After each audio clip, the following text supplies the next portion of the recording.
they'd got elementary schools as a result of the Forster Act of 1870, and that was fine. There was a good coverage of elementary education in the northeast of England. There'd been some education before that of an elementary type.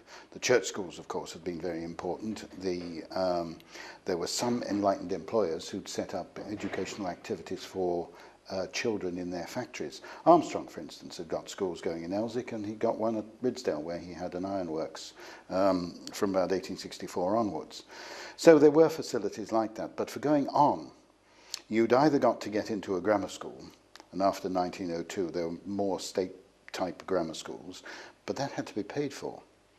And of course, people didn't go in for that. And as far as adult education was concerned, there'd been mechanics institutes, and some of those continued into the 20th century, but it was very hit-y-missy where you were, and it was very limited.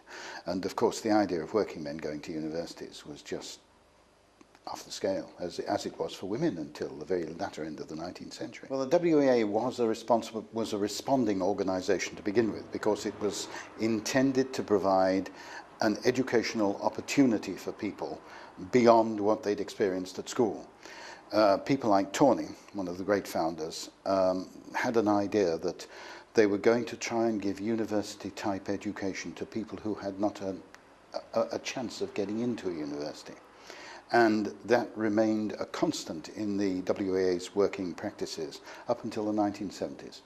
Things began to change then, partly as a result of the increasing opportunity for working people to go into higher education, and folks going into the new universities of the 1960s, and then the polytechnics and so on. So that sort of thing had changed.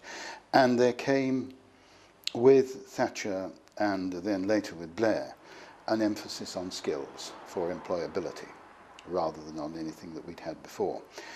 The WEA in its early years, the decades after the First World War, was very much dependent on voluntary contributions.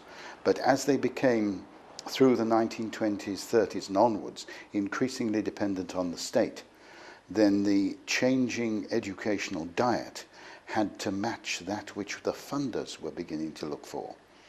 The original funding, when the WEA was seen as a responsible body in the 1920s and 30s, gave a considerable degree of flexibility to those providing the education to set up syllabuses and curricula that they felt mattered. And there was an awful lot of stuff on economics and the world situation and politics and everything else. But later on, increasingly after the 60s and 70s, there's been a requirement to teach that which is required by the principal funder, the government. It's managed to use some of the funding for promoting the organisation as a whole, which has allowed us to keep what might be seen as general courses, the sort of local history that I teach, and the things like wood carving and so on that other people teach throughout the organisation. We've been able to use some of that funding more flexibly, because we've had the provision of state funding, which has allowed us to have a certain amount of staff costs paid for in that sort of way. And we've been able to find enough people who've been prepared to pay for the courses. I belong to that old liberal education thing that says education is a good in itself. Learning is an end in itself, whatever it is, because ignorance is bad. So whatever you do to overcome that is jolly good. But it won't sometimes earn you a tremendous living. Philosophy, for instance, on a wet evening in Stockton-on-Tees is not going to get you a job in the steel industry, but it may improve your life, it may improve your mental outlook, it may improve much of the circumstances in which you live, because you come to see the world in a different way. And that's, to people like me, old-fashioned liberal educationists, as important as teaching somebody how to spot weld or program a computer or whatever. I forget the number of MPs who came into Parliament after the Second World War who had been either WEA tutors or been to WEA classes. The WEA has, along with other adult education providers, produced a group of people over time who've had the ability to structure thoughts, to communicate, and in that sense to be not only participators in social change, but sometimes engineers of it. G.D.H. Cole, very famous historian of the 1930s, 40s, was himself a WEA tutor and went on to teach people about the importance of education in a social context and therefore involve them in changing that social context. I see us going into the future adapting to the requirements of society, to the requirements of the funders, as necessary to keep going that social change element in education.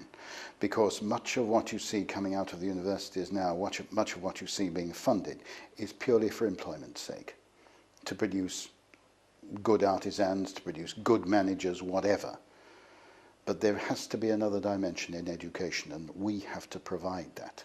We also have to provide something which allows people to be critical, to develop a critique of their own, of the political and social and economic circumstances in which they're living, and learning how to live with those and to adapt them and change them for the good of society as a whole.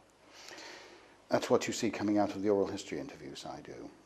Some of them are all about how people have changed themselves, or how they've wrought change in others.